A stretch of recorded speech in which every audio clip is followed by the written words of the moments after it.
요즘 제약바이오 업계에서 가장 핫한 키워드가 무엇일까요? 아무래도 가장 먼저 떠오르는 건 코로나 바이러스와 관련된 것들이 아닐까 싶어요.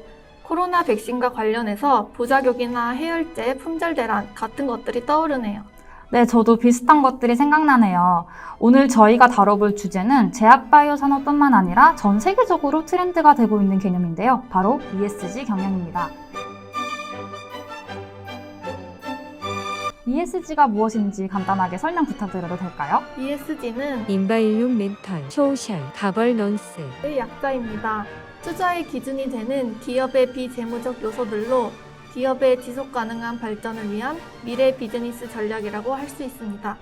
ESG의 개념이 강조된 것은 비교적 최근인데요. 세계 최대 자산운용사인 블랙록의 회장 레리 핑크가 전 세계 기업 CEO들에게 편지를 보냅니다. 그는 편지에서 2050년까지 탄소 중립을 달성 가능한 사업 계획을 공개해라. 지속 가능성을 투자의 최우선으로 삼겠다는 등의 내용을 강조했습니다. 그리고 미국 바이든 정부가 출범하면서 파리 기후 협약에 재가입하는 등 세계적으로 ESG 경영에 큰 관심을 가지고 있다는 것도 알 수 있습니다.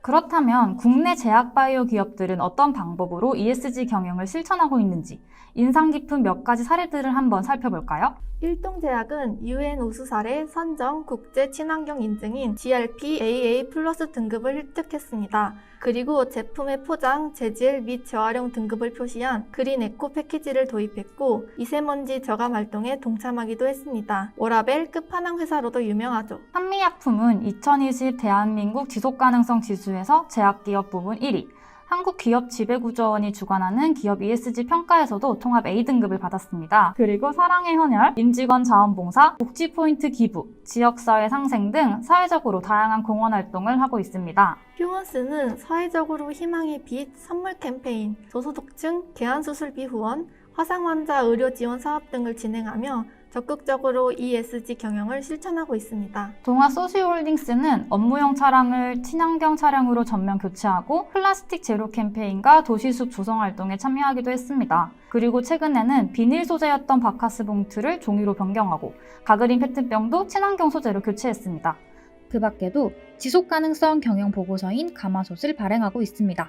JW 중해제약은 일찍이 친환경 경영을 실시한 이력이 있는데요. 1990년대 말에 논 PVC 수액 용기를 도입했습니다. 뿐만 아니라 지역 농가에 농축수를 공급해주고 사회 공연 커뮤니티를 운영하여 사회적 약자를 돕는 활동도 꾸준히 진행하고 있습니다. 이 외에도 제약바이오 업계에서 ESG 경영을 실천하고 있는 사례는 정말 다양했습니다. ESG 경영의 개념은 착한 기업이 되겠다는 기업 윤리 차원의 단순한 목표는 아닙니다.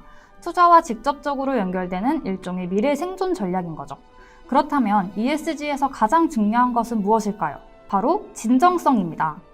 여러 기업에서 실시하고 있는 일회성 나눔 행사나 기부 행사는 ESG 경영이 아닙니다. 일종의 이미지 개선을 위한 이벤트일 뿐이죠. ESG 워싱이라는 단어도 생겼는데요. 세간의 이목이 집중되는 ESG라는 키워드를 돈벌이 수단으로 활용하거나 보여주기식으로 ESG 위원회를 결성하는 등 허울뿐인 ESG 경영 실천 사례를 말합니다. 그렇다면 앞으로 제약바이오 업계가 건전한 ESG 경영을 위해 나아가야 할 방향은 무엇일까요? 다 같이 고민해보면 좋을 것 같은데요. 제약바이오 산업은 현재 코로나19라는 큰 산을 넘고 있기 때문에 다른 산업 분야에 비해 ESG 경영으로의 본격적인 진입이 느린 편입니다. 장기화된 팬데믹 상황 속에서도 ESG 경영을 실천하기 위한 노력이 필요하다고 생각됩니다. 또한 의약품 제조 및 품질 관리 기준 위반 사례가 종종 적발되는데 이는 ESG 경영의 이념에 맞지 않을 뿐만 아니라 제약바이오 산업 전반적인 신뢰와도 관련되는 부분이라고 생각됩니다. 마지막으로 건강한 기업 문화와 지배구조로의 변화가 필요합니다. 부패 방지 경영 시스템을 도입하여 건설적인 의사결정 과정을 마련하는 등 윤리 경영으로 도약해야 합니다. 지금까지 판블리 3기 영상기자단 오소연, 정서진이었습니다. 감사합니다.